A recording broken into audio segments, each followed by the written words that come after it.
lembram do bicho quando ele é útil.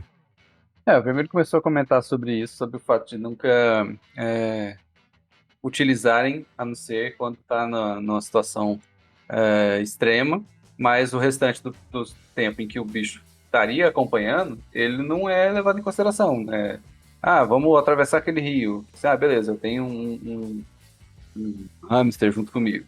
E a gente vai atravessar nadando. Chimpanzé. Ninguém pergunta onde que o hamster vai ficar, como que esse hamster vai atravessar. Ele pode, vou atravessar no meu bolso. Tá, mas vai ser o bolso encher de água, ele respira embaixo d'água? Não respira.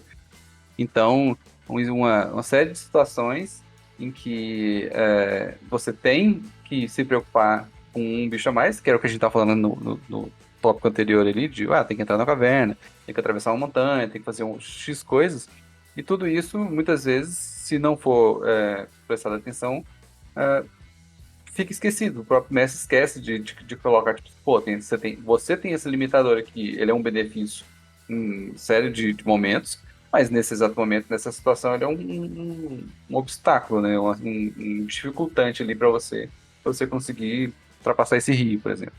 Então, eu até coloquei o Minsk aí, com o Gu, porque, pelo menos no Baldur's Gate 3, você quase nunca usa ele. Ele existe, mas o Minsk tá lá, o Minsk faz todas as coisas, ele serve mais como um alívio cômico, igual o Marcelo falou do Hanna-Barbera. Ele serve pro Minsk conversar com ele.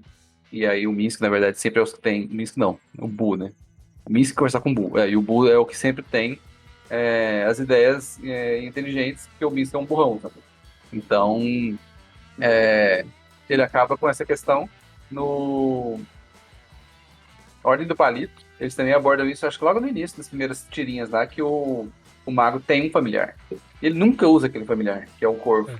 Aí, de vez em quando, tipo, nossa, vão precisar de X coisa. Ele, é. Aí ele vai, tipo, invoca o familiar dele, aparece o corvo, assim, e ele usa por algum motivo. Mas todo o decorrer da história é irrelevante onde esse familiar tá, é irrelevante onde esse pet dele tá. Então é uma coisa que precisa ser muito prestada atenção de quando que você quando que esse bicho vai ser um bônus para você e quando ele vai ser um ônus. E em determinados momentos, o mestre pode utilizar ele como uma forma de dificultar o seu progresso por conta do pet que você tem. Interessante isso daí. Quando eu falei que o Bruninho tinha um mago poderoso que tinha um gato, que era o pet, teve uma aventura em que o Lib também era um mago. E que ele tinha também um familiar que era uma coruja. E ele tinha um cajado que era o apoio da coruja. E a gente sempre brincava, né? Que toda vez que a coruja tava mal, o cajado falava pra ela: não, não fique assim, vai melhorar, você consegue. Porque era um cajado de apoio, que na verdade era um puleiro, que ele tinha esquecido o termo e ele falou de apoio. Mas isso era interessante, por quê? Porque o cajado no Eras, o mago, ele tem um fetiche, né? Ele tem um objeto que ele vincula com as magias, que a gente chama de artefato dedicado. E para ele, o cajado era esse artefato. E esse cajado era o puleiro. Ou seja, a coruja sempre estava ali com ele. Ele andava com um bicho ali. Inclusive, se ele andasse demais com esse troço, a gente exigia ser. Porque ele tinha a força baixa, a constituição dele era baixa, ele cansava, porque ele tinha que carregar o cajado com a coruja em cima. E isso é um elemento para que ele lembrasse da coruja.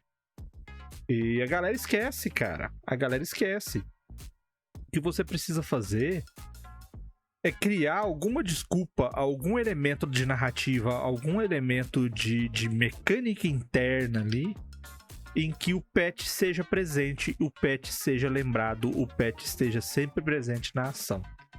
Ele sempre esteja marcando ali alguma necessidade, condição ou situação. Então, o caso do Fumaça. O Bruninho começa a esquecer que tem o Fumaça. De repente, eles estão no acampamento lá tentando montar tudo pra dormir e acontece aquela bagunça porque num rato da floresta chegou perto e o lince dele virou Satanás em cima. A maga, ela tem um familiar que é um coelho. Esse coelho, ela guarda dentro de uma bolsa. Ela tem uma bolsa pra guardar esse coelho de lado. Ela sempre carrega o coelho.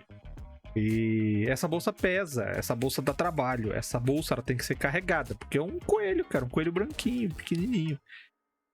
E isso aí é sempre um elemento. Cadê a bolsa? Quando fala assim, teve aqui alguém viu, chegou aqui uma feiticeira e tal. Aí o cara fala assim, aqui tem uma bolsa. E tem duas orelhas saindo da bolsa. Porque é pra marcar o personagem.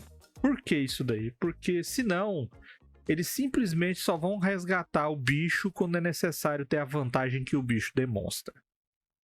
Dá um sustinho. Qualquer estalagem fala assim, que bicho é esse aqui? O bicho é um valor a mais aqui, ó. Você tem que pagar pra cuidar do bicho ali no negócio. E você lembra eles que eles têm essas criaturas. O quinta edição foi num caminho oposto até. O quinta edição facilitou a vida do mago para ele não lembrar. Porque isso que o Luiz falou era muito comum mesmo, assim. Na terceira edição, o cara só lembrava do familiar na hora de falar, peraí, que tem um bônus. Não, peraí que eu vou usar magia. E aí no resto do tempo não lembrava.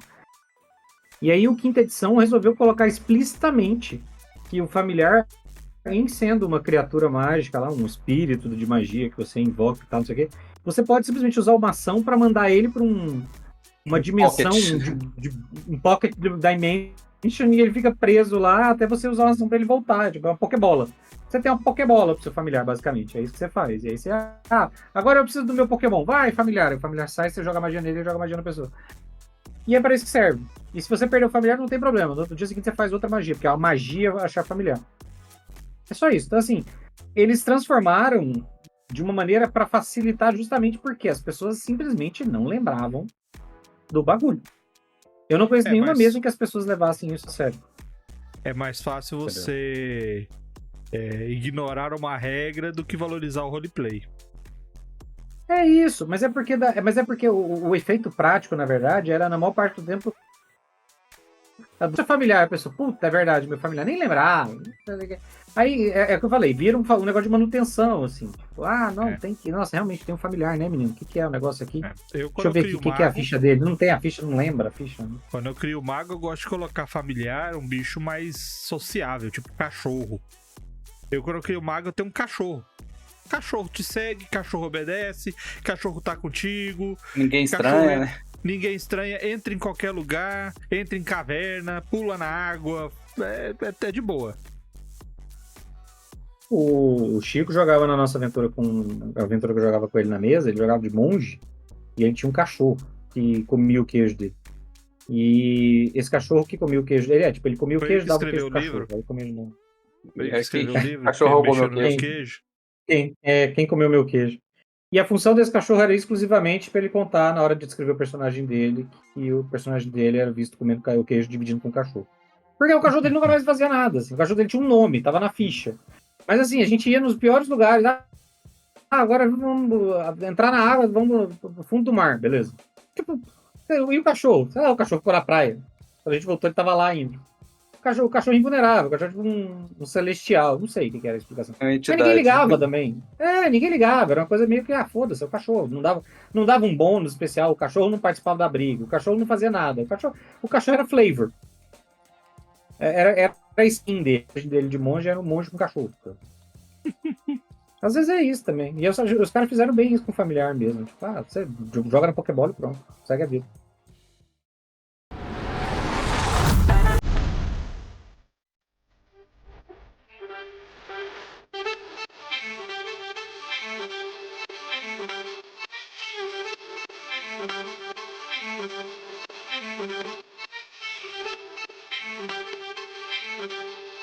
Thank you.